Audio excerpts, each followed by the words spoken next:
Cynos of stress and anxiety, যেগুলো কোনোভাবেই ignore করা উচিত নয়। নাম্বার 1, রাতে দিনের পর দিন ঘুম হচ্ছে না, ঘুমোতে যেতে ভীষণ অসুবিধে হচ্ছে, বা ঘুমিয়ে পড়ার পরেও মাঝে মাঝে খুব হঠাৎ করে ঘুম ভেঙে যাচ্ছে, বা খুব সকালবেলা ঘুম ভেঙে যাচ্ছে তারপর আর কোনোভাবেই ঘুম আসছে না যদিও আপনি টায়ার্ড ফিল করছেন। 2 নম্বর পয়েন্ট, খেতে ভালো লাগছে না, খেতে গেলেই নশাস লাগছে, গা গুলোচ্ছে। আগে যে খাবারগুলো এনজয় করতেন এখন সেগুলোতে আইদার মাঝে মাঝে গন্ধ লাগছে,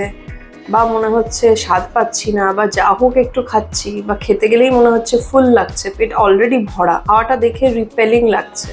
মনের মতো খাওয়া দিলেও অত ভালো লাগছে না খেতে, এনজয় করে খাওয়া ভুলেই গেছেন। এটা হলো again one of the indication যে বডিতে স্ট্রেস খুব বেশি হয়ে গেছে, অ্যাংজাইটি বডিতে এসে গেছে, এবং you need to work on it, you need to be serious now about your mental health. 3 number point, ভীষণ ইরিটেশন, ভীষণ মাথা গরম, কথায় কথায় খিচখিচ করছেন, মুড খারাপ হয়ে যাচ্ছে, লোকের সঙ্গে ঝামেলায় পড়ে যাচ্ছেন, মনে হচ্ছে কেউ আমাকে বোঝে না, কেউ আমার কষ্টটা বুঝতে পারছে না, লোকেও হয়তো কমপ্লেন করছে যে তুই তো আগের মতো নেই, এত রেগে যাচ্ছিস কেন, এত খারাপ বিহেভ করছিস কেন, তুই তো এরকম মাথা ঠান্ডা ছিলিস, এখন রেগে যাচ্ছিস কেন। নেক্সট, ভীষণ মুডটা ফ্লাকচুয়েট করছে, মাঝে মাঝে মনে হচ্ছে একটু ভালো লাগছে, তারপরেই পরক্ষণে মনে হচ্ছে না ভালো লাগছে না, ইন্টারেস্ট লুজ করতে শুরু করছেন, যে কাজগুলো ভালো লাগতো এখন কোনো কাজই ওইভাবে ভালো লাগছে না, বা একটা কনস্ট্যান্ট মনের ভেতরে অস্থিরতা কাজ করছে। নেক্সট, কনসেন্ট্রেশনের অসুবিধে, যে কাজগুলো আগে অনায়াসে আপনি করে ফেলতে পারতেন এখন দেখছেন যে কোনোভাবেই মনোযোগ লাগছে না, এবং না লাগার একটি কারণ হলো যে যেই জিনিসগুলো নিয়ে চিন্তা হচ্ছে সেই চিন্তাগুলো বারবার মাথায় আসছে, আপনি হয়তো চেষ্টা করছেন সেগুলো থেকে বেরিয়ে আসার, সেগুলোকে মাথায় না আনার, কিন্তু তবুও তারা যেন জোর করে হুড়হুড় করে ঢুকে আসছে এবং এখনের ডিসিশন মেকিংটা নিতে দিচ্ছে না কিছুতে। তারপরের পয়েন্ট, স্ট্রেস বা অ্যাংজাইটি কী করে ডিটেক্ট করবে? ডিসিশন মেকিংয়ের প্রবলেম, প্রচণ্ড কনফিউশন, এটা করবো কি ওটা করবো, যে হয়তো ডিসিশনগুলো আগে আপনি অনায়াসে নিয়ে নিতেন এখন মনে হচ্ছে সব কিছুতেই ডিসিশন নিতে অসুবিধা হচ্ছে,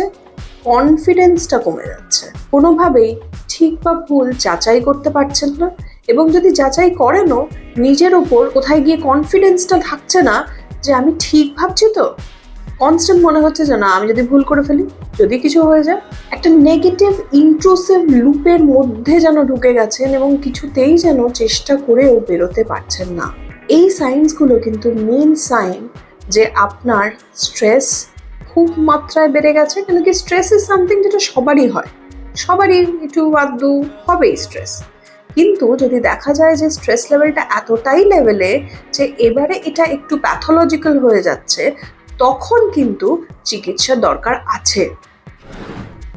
আর একটা ভেরি ইম্পর্টেন্ট পয়েন্ট বলে রাখি, যেহেতু মন আর শরীর দুটো খুব একসঙ্গে থাকে, একসঙ্গে কানেক্টেড এবং এন্টারটুয়াইন্ড, আপনি দেখবেন যে বডিতে ল্যাক অফ এনার্জিও আপনি বেশি ফিল করছেন।